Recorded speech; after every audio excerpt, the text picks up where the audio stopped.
Flamio Hotman, why didn't Aang waterbend in season 1 of Netflix Avatar The Last Airbender? It's a question lots of you have been asking. In fact, it's a question I've been asking myself, and after watching it back for a third time and doing a bit of research, I realised what the answer was. In the animation, book 1 is called Water, and that's essentially what season 1 of the animation is. Now, Netflix live action adaptation is based on that very book. However, Netflix haven't actually called season 1 book 1 Water, and maybe that's on purpose. I mean, in fairness, the goal is kind of the same. Team Avatar are still trying to get to the Northern Water Tribe, and water is the next form of bending Aang needs to learn. So in a way, Netflix have kept water as the theme of season 1. Also, technically we do see Aang waterbend a little bit, so when I say we don't see Aang waterbend at all, actually that's not quite true. When he's in the Avatar state, the first time when Kyoshi takes over his body, we see Aang as Kyoshi destroying Zhao's soldiers, and in that scene he uses waterbending. We also see him use waterbending when he becomes the ocean at the end of season 1, although by that point the ocean spirit had kind of fully taken over. Ultimately though,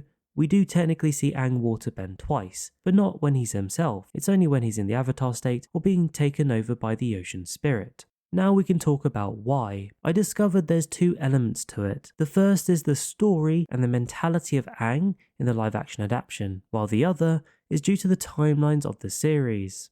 Focusing on the first part, there is a reason why Aang is reluctant to learn waterbending. It was kind of explained in the story, but just not in much detail. Aang's reluctance to waterbend actually comes from his fear of his powers. There was this flashback where Aang, due to his power, accidentally almost kills his friends in the Southern Air Temple. Lucky for them, they were saved, but this kind of sparked Aang's fear. He lost control of his powers, and that put his friends in danger. We then later see him lose control of the Avatar state when seeing Gyatso's body. Again, it puts Katara and Sokka's lives in danger. After this, you do hear him reference that very same moment when speaking to Kyoshi, where he calls the Avatar state dangerous, and he kind of infers that he doesn't want to use it anymore.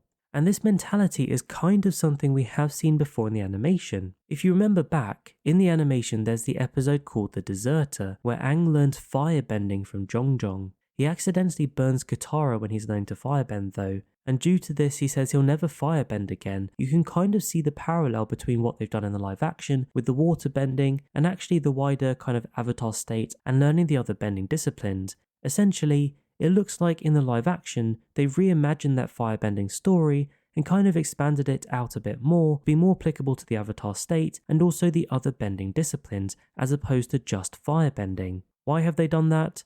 Well, that's a good question. I'm guessing it's just simply because they didn't have time to focus on the firebending story, so they tried to integrate it into the story in a different way. It's also worth noting that Aang's reluctance to be the Avatar and take responsibility kind of continues throughout season 1 of the live action. They even say it in the intro of the live action, an airbender who might not be ready. When you put these things together, you can clearly see that means they've tweaked the story to make it so Aang is essentially scared to learn waterbending, so that's the first part. The second part is due to the timelines of the live action series. In the animation, Aang picks up waterbending fairly quickly. Early episodes show Katara teaching him what she knows, and later Aang goes on to learning from the Water Scroll and then even being taught by Parku. None of that really happens in the live action. The timeline aspect comes in because the animation had to take place in 1 year.